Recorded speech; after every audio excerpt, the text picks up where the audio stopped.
Hello everyone, welcome to the 4 month challenge. Week 1 है ये और पॉलिनोमियल्स हम डिस्कस कर रहे हैं क्लास 10 मैथ्स के लिए आर.एस. अग्रवाल की बुक के अकॉर्डिंग। और क्लास 5 है ये। एनसीईआरटी के सॉल्यूशंस भी आपको प्लेलिस्ट में जाएंगे तो आपको वहाँ मिल जाएंगे। पीवाईक्यूज प्रीवियस ईयर क्वेश्चन जो क्लास 10 मैथ्स के लिए बहुत इंपॉर्टेंट होते हैं वो भी आपको प्लेलिस्ट में जाएंगे तो वहाँ पे भी मिलेंगे। आइए स्टार्ट करते हैं आज की क्लास 5 को। क्वेश्चन नंबर 1 से लेके क्वेश्चन नंबर 12 तक हमने ऑलरेडी प्रीवियस क्लासेस में डिस्कस कर लिया था एक्सरसाइज 2A का। हम आज क्वेश्चन नंबर 13 से स्टार्ट करेंगे। देखिए पहला क्वेश्चन क्या कहता है, if alpha and beta are the zeros of polynomial px is equal to 2x square plus 5x plus k satisfying the relation alpha square plus beta square plus alpha beta is equal to 21/4, then find the value of k। हमसे क्या कहा गया है कि एक polynomial है, quadratic polynomial 2x square plus 5x plus के। ये क्या है, एक क्वाड्रेटिक पॉलिनोमियल है। इसके जो रूट्स हमें गिवन है या जीरोज बेसिकली वो क्या है, अल्फ़ा और बीटा हैं।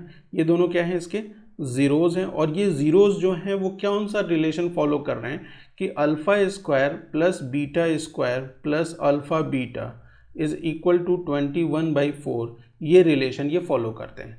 जो हम स्टैंडर्ड का बात करते हैं, जब क्वाड्रेटिक पॉलिनोमियल के स्टैंडर्ड की बात करते हैं तो उसको हम कैसे लिखते हैं, उसे हम लिखते हैं ax square plus bx plus c, जहाँ पे a की वैल्यू कभी भी क्या होती है, ज़ीरो नहीं होती है। अगर इस केस को मैं कंपेयर करूँ जो गिवन है हमें उससे, ठीक है, ये वाला जो हमें गिवन है 2x square plus 5x plus के, उसको अगर मैं इस स्टैंडर्ड से कंपेयर करूँ ax square plus bx plus c, तो यहाँ से a की वैल्यू जो आएगी वो आएगी 2, x स्क्वायर का कोफिशिएंट यहाँ पे a है और x स्क्वायर का कोफिशिएंट यहाँ पे 2 है तो a की वैल्यू 2 हो जाएगी। इसी तरीके से b की वैल्यू, b x का कोफिशिएंट है और 5x का कोफिशिएंट है। इसी तरीके से जो कांस्टेंट टर्म है c वो किसके बराबर है, वो k के बराबर है। हमें पता है कि अगर इसका, इस स्टैंडर्ड पॉलिनोमियल का, क्वाड्रेटिक पॉलिनोमियल के रूट्स अगर अल्फ़ा और बीटा, इसके भी रूट्स अगर अल्फ़ा और बीटा हों तो उनका सम ऑफ रूट्स कितने के बराबर होता है, -b/a के बराबर होता है, -b/a।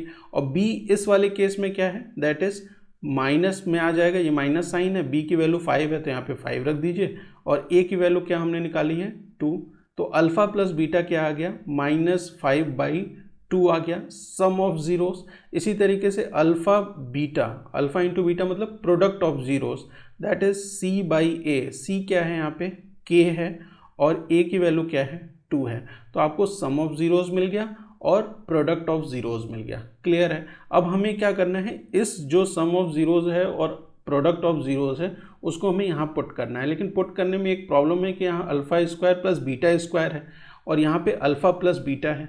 तो हम क्या रिलेशन का यूज़ करेंगे, एक रिलेशन का यूज़ करेंगे हम, और वो रिलेशन क्या है कि a प्लस बी का होल स्क्वायर अगर मैं करता हूँ that is equal to a square plus B square plus 2ab।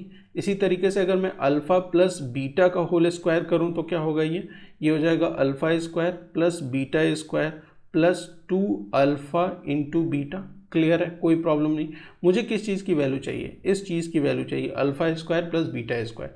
तो यहाँ से मैं alpha square plus beta square की अगर वैल्यू कैलकुलेट करूँ तो ये क्या हो जाएगा, alpha square plus beta square that will B, ये 2 अल्फ़ा बीटा इस साइड जाएगा तो माइनस हो जाएगा, अल्फ़ा प्लस बीटा का whole square minus 2 alpha beta. Clear है, इतनी बात समझ में आएगी कि alpha square plus beta square किसके बराबर है, अल्फ़ा प्लस बीटा का whole square minus 2 alpha beta. ये alpha square plus beta square की वैल्यू मैं अब यहाँ पे पुट करूँगा तो ये जो बाकी चीज़ें हैं इसकी, जिसकी हमें ज़रूरत नहीं है, मैं ये हटा देता हूँ, है ना। ये बात आपको समझ में आ गई। इस चीज़ को हम थोड़ा सा और ऊपर ले लेते हैं, इसको थोड़ा और ऊपर ले लेते हैं यहाँ पे। अच्छा, अब मैं क्या करूँगा कि ये alpha square plus beta square की वैल्यू यहाँ पे रखूँगा, that is alpha plus beta का whole square minus 2 alpha beta plus alpha beta that is equal to 21/4, है ना। और अल्फ़ा प्लस बीटा है क्या, -5/2 है, तो इसको -5/2 रख दीजिए और इसका होल स्क्वायर हो जाएगा माइनस, यहाँ पे 2 अल्फ़ा बीटा है, यहाँ पे अल्फ़ा बीटा है तो आपके पास क्या बचेगा, सिर्फ अल्फ़ा बीटा बचेगा। और अल्फ़ा बीटा की वैल्यू क्या है, k/2 है, तो यहाँ पे k/2 पुट कर दीजिए। ठीक है, k/2 यहाँ पे आप पुट कर सकते हैं, k/2। That is equal to 21/4। Clear. अच्छा, -5 का स्क्वायर क्या होगा, दैट विल बी 25, और 2 का स्क्वायर क्या होगा, 4 हो जाएगा, minus k/2 is equal to 21/4, है ना। ये 4 है, ये 2 है, तो यहाँ पे एलसीएम क्या आ जाएगा, what LCM you are going to get, you will get 4 as an LCM, है ना, आपको 4 एलसीएम मिलेगा। ठीक है, यहाँ पे 4 एलसीएम मिला तो ये 25 हो गया, माइनस यहाँ पे क्या हो जाएगा, ये k है और यहाँ पे 2 टाइम्स 2k हो जाएगा। ठीक है, 2k that will be equal to 21/4। ये डिनोमिनेटर में 4 है, यहाँ भी डिनोमिनेटर में 4 है, तो आप 4 कैंसिल कर सकते हैं। अब देखिए ये 25 माइनस 2k, यहाँ पे थोड़ा जगह कम है तो मैं यहाँ लिख रहा हूँ, 25 minus 2k is equal to 21, और यहाँ से अगर आप इस 2k मतलब -2k की अगर वैल्यू कैलकुलेट करेंगे तो ये 25 इस साइड आएगा, तो इस 21 में से माइनस होगा तो आपको मिलेगा -4। ये माइनस और ये माइनस कैंसिल हो गया, 2 से ये कितने टाइम्स होगा, 2 टाइम्स, इट मीन्स k की जो वैल्यू निकल के आएगी वो 2 आएगी, और यही आपको क्वेश्चन में पूछा हुआ है। क्लियर है, बात समझ में आ गई कैसे सॉल्व होता है। तो इस तरह के क्वेश्चंस बहुत इंपॉर्टेंट हैं, आपके एग्जाम 2017 में ये क्वेश्चन पूछा हुआ है, CBSC 2017 में ये क्वेश्चन पूछा गया था। तो क्वेश्चन नंबर 13 क्लियर है। मूव करते हैं क्वेश्चन नंबर 14 की तरफ। Let's find question number 14। Question number 14 क्या कहता है, find the quadratic polynomial sum of whose 0 is 8 and their product is 12। Sum की बात कर रहे हैं, सम ऑफ 0 हमें क्या गिवन है, 8 गिवन है, और प्रोडक्ट ऑफ 0 हमें क्या गिवन है, 12 गिवन है। Hence find the zeros of polynomial. इसके बाद हमें क्या करना है, zero of the polynomial find out करना है। तो सबसे पहले हमें क्वाड्रेटिक पॉलिनोमियल फाइंड आउट करना है। तो अगर मैं ये मान लूँ कि अल्फा प्लस बीटा, आप इस तरीके से भी कर सकते हैं और ऐसे भी समझ सकते हैं कि ये जो क्वाड्रेटिक पॉलिनोमियल है, अगर उसके अल्फा प्लस बीटा 2 रूट्स हैं या 2 जीरोज हैं, इस तरीके से समझिए, अल्फा बीटा क्या है, जीरोज हैं, हमने लेट कर लिया, तो ये जो सम है वो alpha plus beta is equal to 8 होगा या नहीं होगा, और अल्फा इंटू बीटा कितने के बराबर हो जाएगा, 12। ये तो अकॉर्डिंग टू द क्वेश्चन ही है। अच्छा, जो स्टैंडर्ड का यूज़ करते हैं वो क्या है कि x square minus alpha plus beta x plus alpha beta, इस स्टैंडर्ड का यूज़ करेंगे in order to form the quadratic polynomial. ये क्वाड्रेटिक पॉलिनोमियल फाइंड आउट करने के लिए एक स्टैंडर्ड है। तो एक्स स्क्वायर तो एज इट इज़ रह जाएगा, माइनस अल्फा प्लस बीटा की जगह पे आपको 8 रखना पड़ेगा, 8x, और अल्फा इंटू बीटा क्या हो जाएगा, 12 के बराबर हो जाएगा, तो यहाँ पे +12 हो गया। ये जो क्वाड्रेटिक पॉलिनोमियल आया है यही आपका फर्स्ट आंसर है कि आपको क्वाड्रेटिक पॉलिनोमियल का फॉर्मेशन करना था, वो आपने फाइंड आउट कर लिया। क्लियर। अब हमें क्या करना है, इसका जीरो फाइंड आउट करना है। We need to find out the zero of this polynomial, इसके जीरोस को फाइंड आउट करना है। तो मिडिल टर्म स्प्लिट करके फाइंड आउट कर सकते हैं। हमारे पास जो है वो है x square minus 8x plus 12। Middle term को स्प्लिट करना मैंने पहले की भी क्लासेस में बहुत अच्छे से बताया हुआ है। आपको क्या करना होगा, -8 को आपको ऐसे स्प्लिट करना होगा 2 पार्ट में कि वो एक्स स्क्वायर का कोफिशिएंट मतलब 1 और 12 कांस्टेंट का मल्टीप्लिकेशन मतलब 12 के बराबर आ जाए। इन दोनों को मल्टीप्लाई करें तो 12 आ जाए, और इन दोनों का सम करें, अगर सम जो स्प्लिट करेंगे उसका सम करें तो वो -8 आएगा। तो 6 2 ज़ा 12 होता है, तो 6 2 ज़ा 12, तो ये पॉजिटिव तो आ जाएगा, लेकिन नेगेटिव आने के लिए इन दोनों को नेगेटिव होना पड़ेगा। -6 -2 ऐड करेंगे तो -8, -6 इंटू -2 इज 12, हमारी कंडीशन फुलफिल हो गई।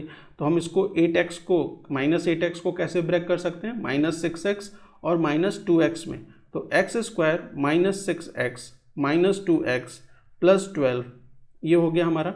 अब यहाँ से x कॉमन ले सकते हैं, you will gate x -6 in the bracket, और यहाँ से -2 कॉमन लेंगे तो यहाँ भी x -6 ब्रैकेट में आ जाएगा।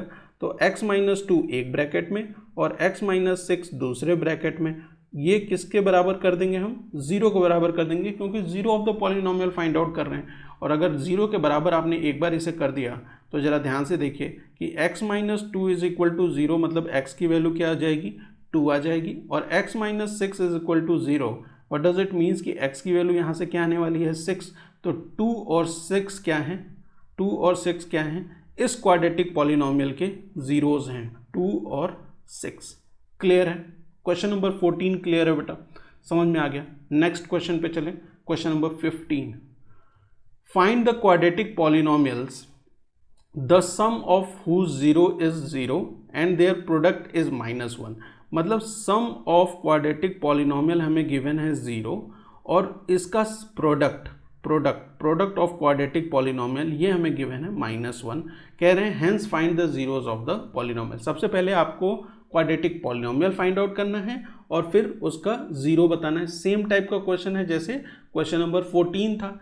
यहाँ पे भी अगर हम ये मान लें कि अल्फा और बीटा दो रूट्स हैं, सॉरी दो जीरोज हैं, यहाँ पे जीरो से हम बता रहे हैं, आगे चल के मैं बताऊंगा रूट्स और ये क्या चीज़ें होती हैं। तो अल्फा और बीटा क्या है, जीरोज हैं। अगर हमने मान लिया इस क्वाड्रेटिक पॉलिनोमियल के जिसको हमें फाइंड आउट करना है, तो अल्फा प्लस बीटा क्वेश्चन के हिसाब से क्या है, जीरो है, और alpha into beta that is equal to -1 है ना।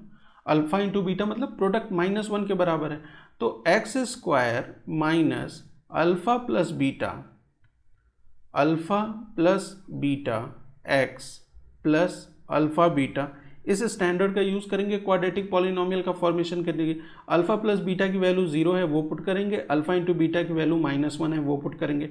तो x square minus 0x minus 1, ये क्या हो गया, ये हमारा क्वाड्रेटिक पॉलिनोमियल आ गया। इसको आप फर्दर लिख सकते हैं एक्स स्क्वायर -1, और ये हमारा क्या है, जो क्वाड्रेटिक पॉलिनोमियल हमें फाइंड आउट करना था वो हमने यहाँ पे फाइंड आउट कर लिया। अब आपको इसका जीरो फाइंड आउट करना है। You need to find out the zero of x square -1 जो क्वाड्रेटिक पॉलिनोमियल आया है। बहुत ही सिंपल है, एक्स स्क्वायर -1 का अगर आप जीरो फाइंड आउट करना चाहते हैं, if you want to find out the zero of this, how you will calculate कि एक्स स्क्वायर -1 है, अगर आप इसको जीरो से इक्वेट कर दें, जीरो से आप इसे इक्वेट करें तो you will get x square is equal to 1 है ना। और x की वैल्यू अगर यहाँ से निकालेंगे दैट विल बी √1। तो √1 क्या हो जाएगा, पॉजिटिव और नेगेटिव दोनों में आएगा, ठीक है। √1 पॉजिटिव और नेगेटिव दोनों में आएगा। तो √1 इज क्या है, √1 की वैल्यू क्या होती है, 1 ही होती है कि नहीं होती है। तो यहाँ से आपको दो जीरोज मिलेंगे, एक मिलेगा प्लस का 1 और एक मिलेगा माइनस का 1। आप चाहते तो इसे दूसरे तरीके से भी कर सकते थे, आप चाहें तो इस तरीके से भी कर सकते हैं इसे कि एक्स स्क्वायर -1 जो है वो किस स्टैंडर्ड पे बेस्ड है, एक्सपेंशन के कौन से ऐसा स्टैंडर्ड है जो एक्सपेंड होने के बाद इस तरह से होता है, वो है a square minus b square. ये क्या हो जाता है, a प्लस बी हो जाता है और a माइनस बी हो जाता है। अगर इसको आप इसी तरीके से करें तो x प्लस 1 और x माइनस 1 हो जाएगा, that will be equal to 0। तो x प्लस 1 इक्वल टू 0 मतलब x की वैल्यू क्या आ जाएगी, -1 आ जाएगी, और x minus 1 is equal to 0 मतलब x की वैल्यू क्या आ जाएगी, 1 आ जाएगी। तो सेम चीज़ है, आप चाहें ऐसे कैलकुलेट कर लें, आप चाहें ऐसे कैलकुलेट कर लें, कोई प्रॉब्लम नहीं है। बात समझ में आ गई, क्लियर है बेटा ये चीज़, है ना, कोई दिक्कत नहीं इस चीज़ में। अच्छा, मूव करते हैं नेक्स्ट क्वेश्चन, क्वेश्चन नंबर 16 की तरफ। Question number 16, find the quadratic polynomials sum of whose zero is 5/2 and their product is 1, hence find the zero of the polynomial। Same type का क्वेश्चन है। यहाँ पे भी आपको अल्फा प्लस बीटा वो कितने के बराबर गिवन है, 5/2 के बराबर गिवन है। हमने मान लिया कि अल्फा और बीटा क्या हैं, जीरोज हैं, किसके, जीरोज हैं किसके, इस क्वाड्रेटिक पॉलिनोमियल के जिसका फॉर्मेशन हमें करना है। तो अल्फा प्लस बीटा क्या गिवन है, 5/2। अल्फा बीटा मतलब प्रोडक्ट कितना गिवन है, 1 गिवन है। हम किस स्टैंडर्ड का यूज़ करते हैं, x square minus alpha plus beta x plus alpha beta, इसका यूज़ करेंगे, ठीक है। अल्फा प्लस बीटा की वैल्यू 5/2 है, तो x square minus 5/2 x plus यहाँ पे क्या है, 1 है, तो यहाँ 1 आ जाएगा। अब यहाँ पे देखिए ये क्या है, 5/2 है ना। तो आप चाहें तो इस पूरे को 2 से मल्टीप्लाई कर सकते हैं। इस पूरे जो क्वाड्रेटिक पॉलिनोमियल आया है उसको आप चाहें तो 2 से मल्टीप्लाई कर सकते हैं। तो 2 से मल्टीप्लाई करेंगे तो क्या हो जाएगा, देखिए 2x square minus 5/2 into 2 into x plus 1 into 2 2 हो जाएगा। ये 2 से ये 2 कैंसिल हो गया, तो 2x square minus 5x plus 2, ये हमारा डिजायर्ड क्वाड्रेटिक पॉलिनोमियल है जिसका हमें फॉर्मेशन करना था। क्लियर है, बात समझ में आ गई। अच्छा, अगर यहाँ तक बात समझ में आ गई तो इसके zero of the polynomial middle term split करके फाइंड आउट कर सकते हैं या नहीं कर सकते? बहुत आराम से कर सकते हैं। तो 2x² माइनस 5x प्लस 2 का मिडिल टर्म स्प्लिट करेंगे, मतलब -5 को स्प्लिट करेंगे दो पार्ट में, तो 2 2 जा 4 आना चाहिए। प्रोडक्ट क्या आना चाहिए? 4 आना चाहिए। प्रोडक्ट इन दोनों का प्रोडक्ट क्या आना चाहिए? 4 आना चाहिए। और सम क्या आना चाहिए? What will be the sum? Sum will be equal to -5। तो 4 इंटू 1 क्या होता है? 5 होता है। सॉरी 4 इंटू 1 क्या होता है? 4 होता है ना। 4 इंटू 1 4। तो लेकिन इसको भी माइनस लेना पड़ेगा, इसे भी माइनस लेना पड़ेगा, तभी तो -4 और प्लस -1 -5 होगा। -4 इंटू -1 -4 होगा। तो यहाँ पे 2x² minus 4x minus 1x plus 2 हो जाएगा। क्लियर है, कोई प्रॉब्लम यहाँ तक समझने में? अच्छा, यहाँ पे 2 कॉमन ले सकते हैं और x भी कॉमन ले सकते हैं, तो यहाँ वैल्यू आ जाएगी x माइनस 2। यहाँ से -1 कॉमन ले लीजिए तो x माइनस 2 यहाँ पे वैल्यू आ जाएगी। 2x माइनस 1 एक ब्रैकेट में हो जाएगा और x माइनस 2 ये दोनों वाला एक ब्रैकेट में, that will be equal to 0। Equal to 0 क्यों करेंगे? Zero of the polynomial find out कर रहे हैं, तो जीरो ऑफ द पॉलिनोमियल आप यहाँ से इजीली फाइंड आउट कर सकते हैं कि 2x minus 1 is equal to 0। It means x is equal to 1/2। x minus 2 is equal to 0 which means x is equal to 2। ये दो जीरो ऑफ द पॉलिनोमियल आ गए। क्लियर है, बात समझ में आ गई। नेक्स्ट क्वेश्चन पे चलते हैं, क्वेश्चन नंबर 17 पे। क्वेश्चन नंबर 17 क्या कहता है? Find the quadratic polynomial whose zeros are 2 and -6, verify the relation between the coefficient and the zero of the polynomial. ऐसा क्वेश्चन क्या हमने इससे पहले सॉल्व किया है? क्या हमने इससे पहले ऐसा क्वेश्चन सॉल्व किया है जो हमें इसमें दिया है? नहीं, हमने इसमें सॉल्व नहीं किया है। एग्जाम एक्सरसाइज में ये अपने तरह का एक नया क्वेश्चन है। क्या कह रहे हैं क्वेश्चन में कि इसमें हमें जीरोज गिवन है। जीरोज क्या है? 2 और -6 दो जीरोज हैं, ठीक है। तो इनका सम क्या होगा बेटा? सम क्या होगा? Sum will be equal to 2 plus -6 that is equal to -4। और प्रोडक्ट क्या होगा? प्रोडक्ट क्या होगा इन दो जीरोज का? That will be 2 into -6 that is equal to -12। Clear है। स्टैंडर्ड जो क्वाड्रेटिक पॉलिनोमियल के फॉर्मेशन का होता है वो क्या होता है? x² minus sum of zero, ठीक है। अल्फा प्लस बीटा मतलब sum of zeros x plus product of zeros, है ना। अल्फा इंटू बीटा क्या होता है? Product of zeros. ऐसे भी लिख सकते हैं, ऐसे कि नहीं लिख सकते हैं, है ना। तो x² minus sum of zeros क्या है? -4 है, तो -4x लिख लीजिए यहाँ पे, प्लस प्रोडक्ट ऑफ जीरो क्या है? -12 है, तो यहाँ पे -12 ब्रैकेट में लिख लीजिए। फर्दर क्या हो जाएगा? x² प्लस 4x, ये माइनस और माइनस प्लस हो जाएगा, ये प्लस और माइनस माइनस होगा तो -12। ये हमारा क्या आ गया? ये हमारा डिजायर्ड क्वाड्रेटिक पॉलिनोमियल आ गया। अब इसका रिलेशन किससे बताना है? किससे रिलेशन बताना है? कोफिशिएंट ऑफ जीरोज के साथ इसका रिलेशन बताना है। तो आप बता लेंगे कि नहीं बता लेंगे? आप भाई कोफिशिएंट ऑफ जीरोज के साथ अगर इसका रिलेशन बताना है तो आप सम हमने अभी फाइंड आउट किया, तो यहाँ पे देखिए सम क्या है? सम हमने अभी फाइंड आउट किया, दैट इज इक्वल टू -4। तो -4 को -4/1 लिख सकते हैं। और देखिए x का कोफिशिएंट 4 है, इसका मतलब माइनस कोफिशिएंट ऑफ x हो जाएगा। -4 को हमने माइनस कोफिशिएंट ऑफ x से डिनोट कर दिया। 1 किसका कोफिशिएंट है? x² का कोफिशिएंट है, तो कोफिशिएंट ऑफ x² हो जाएगा। इसी तरीके से प्रोडक्ट हमने क्या फाइंड आउट किया? यहाँ पे -12 है, तो इसे हम क्या लिख सकते हैं? -12/1 लिख सकते हैं, दैट इज -12। यहाँ पे क्या है? इस क्वाड्रेटिक पॉलिनोमियल देखिए कांस्टेंट टर्म है ना। और ये 1 क्या हो जाएगा? कोफिशिएंट ऑफ x² हो जाएगा, कोफिशिएंट ऑफ x²। क्लियर है, हमने सम ऑफ जीरोज और प्रोडक्ट ऑफ जीरोज का रिलेशन किससे बता दिया? कोफिशिएंट से बता दिया। तो ये था क्वेश्चन नंबर 17। नेक्स्ट क्लास में हम बात करेंगे क्वेश्चन नंबर 18, 19, 20 और 21 का। वीडियो पसंद आई हो तो चैनल को सब्सक्राइब करना मत भूलिए, वीडियो को लाइक करिए और अपने फ्रेंड के साथ शेयर करिए। ये 4 मंथ के चैलेंज है जहाँ पे हम क्लास 10th की मैथ्स को सॉल्व कर रहे हैं। RS अग्रवाल, NCERT और PYQs सारा का सारा एक साथ 4 मंथ के अंदर आइए पूरा सिलेबस कंप्लीट करेंगे। Thank you for watching.